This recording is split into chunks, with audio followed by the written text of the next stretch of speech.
आप सभी लोगों को मेरा नमस्कार। सरकारी सेवा योजना चैनल पर आपका स्वागत है।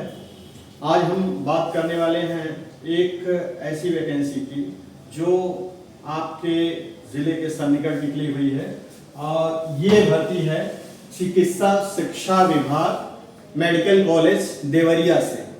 चिकित्सा शिक्षा विभाग मेडिकल कॉलेज देवरिया में टेक्निकल स्टाफ और नॉन टेक्निकल स्टाफ दोनों की भर्ती निकली हुई है। तो इसके बारे में हम संवाद करना चाहते हैं आपसे। ये जो भर्ती है ये वास्तव में आउटसोर्सिंग की भर्ती है और ये सेवा योजना पोर्टल के माध्यम से भरी जाएगी। जैसा कि हम हर वीडियो में आप लोगों को बताते हैं कि पहले आप सेवा योजना पोर्टल पे अपने डॉक्यूमेंट्स का एक रजिस्ट्रेशन करेंगे। जब रजिस्ट्रेशन हो जाएगा तो उसके मार्फत आप आवेदन करेंगे। ये जो पहला पद है वो स्टाफ नर्स का निकला हुआ है। स्टाफ नर्स में 32 जगह हैं और इसमें योग्यता मानी गई है जीएनएम या बीएससी नर्सिंग, मतलब दोनों में से कोई एक होना चाहिए। या तो आप जीएनएम किए हो और या तो बीएससी नर्सिंग किए हो, दोनों में से कोई एक होना चाहिए। और इसमें एक बात और स्पष्ट कर दें, इसमें पुरुष और महिला दोनों आवेदन कर सकते हैं, बशर्ते वो बीएससी नर्सिंग किए हों या तो जीएनएम किए हों। वेतन 16,119 है और 21 से 40 वर्ष के बीच में उम्र होनी चाहिए। और जो आउटसोर्सिंग एजेंसी है उसका नाम है अवनी परिधि, यानी अवनी परिधि के माध्यम से ये भर्ती की जाएगी। इसके बाद जो दूसरा पद है उसका नाम है एमपीएस हेल्थ। एमपीएस कहा जाता है मल्टीपर्पज स्टाफ को। मल्टीपर्पज स्टाफ माने होता है बहुउद्देशीय कर्मी, मतलब एक ऐसा कर्मचारी जो सारे काम को कर ले उसको बहुउद्देशीय कर्मी कहा जाता है। सारे काम का मतलब क्या होता है कि वो 4th क्लास एम्प्लॉय का भी काम कर ले, वो क्लर्कियल काम भी कर ले, वो धावक का भी काम कर ले, पत्रवाहक का भी काम कर ले, साफ सफाई का भी काम कर ले, यानी हर काम में वो ऑलराउंडर हो, उसको एमपीएस कहा जाता है।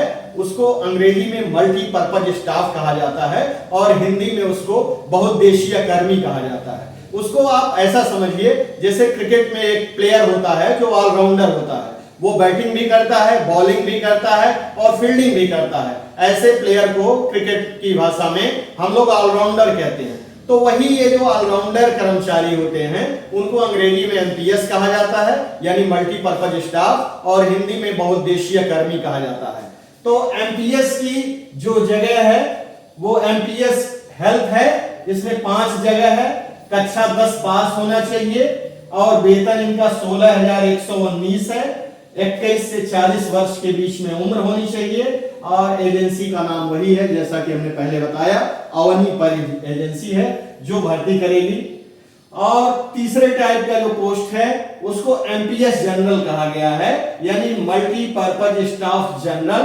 इसमें 57 पद है, यानी 57 पद है और कक्षा 10 पास इसमें भी मांगा गया है। इसमें जो वेतन है वो 11,852 रुपया है। 21 से 40 वर्ष के बीच में उम्र होनी चाहिए। इसी तरीके से चौथा पद है, इसका नाम है मिनिस्ट्रियल असिस्टेंट। मिनिस्ट्रियल असिस्टेंट कहा जाता है जो क्लर्क का काम करते हैं, यानी जो बाबू होते हैं उनको हम लोग मिनिस्ट्रियल असिस्टेंट कहते हैं। इसका पूरा नाम मिनिस्ट्रियल सेक्रेटरीट असिस्टेंट है, उसको शॉर्ट में हम मिनिस्ट्रियल असिस्टेंट कह रहे हैं। इनकी 19 पद है, यानी आप ऐसा समझिए क्लर्क की 19 पद है, बाबू की 19 जगह है। और इसके लिए स्नातक होना चाहिए और इसके साथ आपने CCC किया हो, या अगर आपने CCC नहीं किया है तो O लेवल किया हो, यानी O लेवल हो या CCC हो, दोनों में से कोई एक होना चाहिए और उसके साथ स्नातक होना चाहिए। वेतन इसमें भी 16,119 रुपए है। 21 से 40 वर्ष के बीच में उम्र होनी चाहिए। इसी तरीके से 5वां पद है, इसको कहा गया लैब टेक्नीशियन। लैब टेक्नीशियन की 20 जगहें हैं और इसमें लैब टेक्नीशियन में डिप्लोमा होना चाहिए। आपने डिप्लोमा किया हो लैब टेक्नीशियन में। इनका भी वेतन 16,119 है और 21 से 40 वर्ष के बीच में उम्र होनी चाहिए। इसी तरीके से छठा पद है, इसका नाम है एनेस्थीसिया टेक्नीशियन। एनेस्थीसिया टेक्नीशियन के 4 पद हैं। एनेस्थीसिया टेक्नीशियन समझ लेते हैं कि एनेस्थीसिया टेक्नीशियन होता क्या है। एनेस्थीसिया टेक्नीशियन उस पोस्ट को कहा जाता है, आपने देखा होगा कि जहां ऑपरेशन होता है, ऑपरेशन थिएटर में जो सर्जन होते हैं उनके साथ एनेस्थीसिया के डॉक्टर होते हैं जिनका काम होता है पेशेंट को बेहोश करना। तो पेशेंट को बेहोश करने का जो काम करते हैं उनके साथ में एक टेक्नीशियन होते हैं, एक सहायक होते हैं, उनको कहा जाता है एनेस्थीसिया टेक्नीशियन। एनेस्थीसिया टेक्नीशियन की 4 जगहें हैं और इसमें एनेस्थीसिया में डिप्लोमा होना चाहिए, यानी एनेस्थीसिया में डिप्लोमा का कोर्स आप किए हों। इसमें भी वेतन 16,119 है, 4 पद है और 21 से 40 वर्ष के बीच में उम्र होनी चाहिए। इसी प्रकार से 7वां पद है, इसका नाम है मेडिकल सोशल वर्कर। इसमें 3 जगह है। इसमें योग्यता जो है वो MSW मांगी गई है, यानी मास्टर ऑफ सोशल वर्क आपने किया हो, या 16,119 वेतन है, 21 से 40 वर्ष के बीच में इसमें उम्र मांगी गई है। 8वां पद है, उसका नाम है वेंटिलेटर ऑपरेटर। वेंटिलेटर ऑपरेटर के 3 पद हैं। इसमें इंटरमीडिएट विज्ञान होना चाहिए। इंटरमीडिएट विज्ञान के बारे में एक कॉन्सेप्ट आप क्लियर कर लीजिए।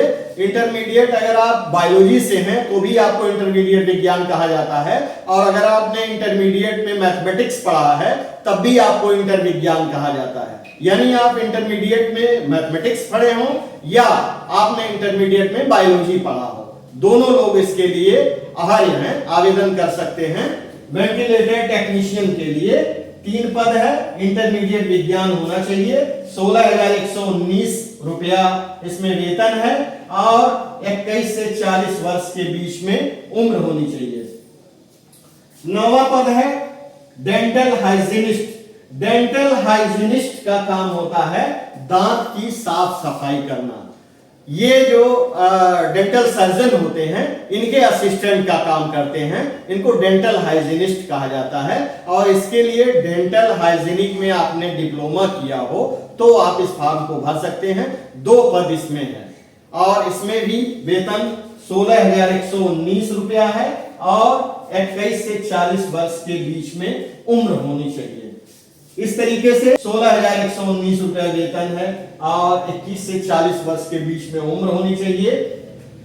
ये सारे फॉर्म 26 जून 2024 के पहले भरे जाने हैं, यानी 26 जून 2024 के पहले आवेदन कर दीजिए, क्योंकि जो सेवा योजना की साइट होती है ये बहुत व्यस्त चलती है, इसलिए आप लोग पहले ही फॉर्म भरने की कोशिश करिए, क्योंकि अंतिम डेट का अगर इंतजार करेंगे तो आप फॉर्म नहीं भर पाएंगे।